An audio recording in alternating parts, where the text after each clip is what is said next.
Matapos sabihin kahapon na may milyong-milyong pisong insentibo raw ang kapalit ng pagboto ng yes sa impeachment ni Vice President Sara Duterte, naglabas ng video ngayon si Senator Amy Marcos. Inaakusahan niya ang ombudsman na tinatakot daw nakakasuhan ng mga kongresistang boboto ng no. Nakatutok si Jonathan Andal.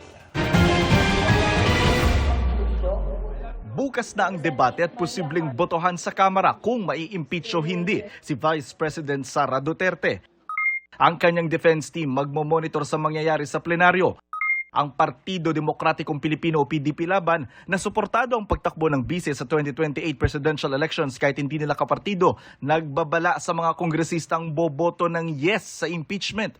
Iba-blacklist daw nila ang mga ito. Hindi papayagang tumawid sa kanilang partido. Walang maaasahang political refuge o pagkakanlong sa kanila.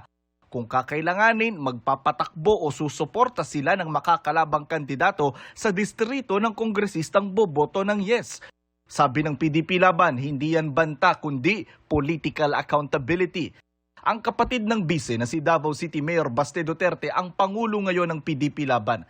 May 3 Duterte sa Kamara, sina Davao City Representatives Paulo Pulong Duterte, Omar Vincent Sangcola Duterte at PPP Party List Representative Harold Duterte. Sabi ni Justice Committee Chairperson Jervil Luistro, malaya ang mga Duterte na sumali sa debate sa impeachment. There will be debate after the sponsorship speech, and I think everybody will be given the opportunity to participate in the debate. No, I'm quite sure about that, the interpellation.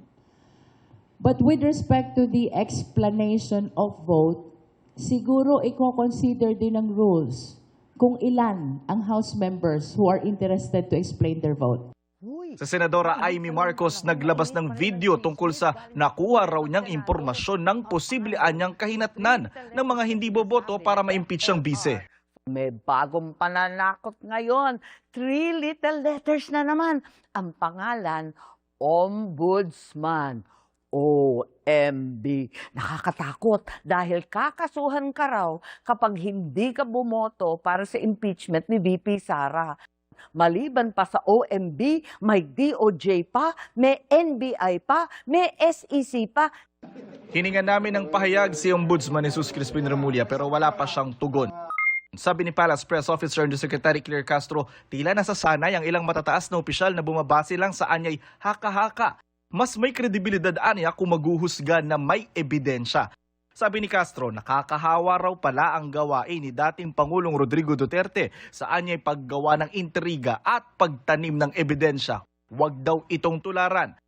Payo naman ni Cebu Archbishop Alberto Abet Uy, sa mga Katoliko mambabatas, bumoto ayon sa konsensya, katotohanan, hustisya at sa ikabubuti ng nakararami.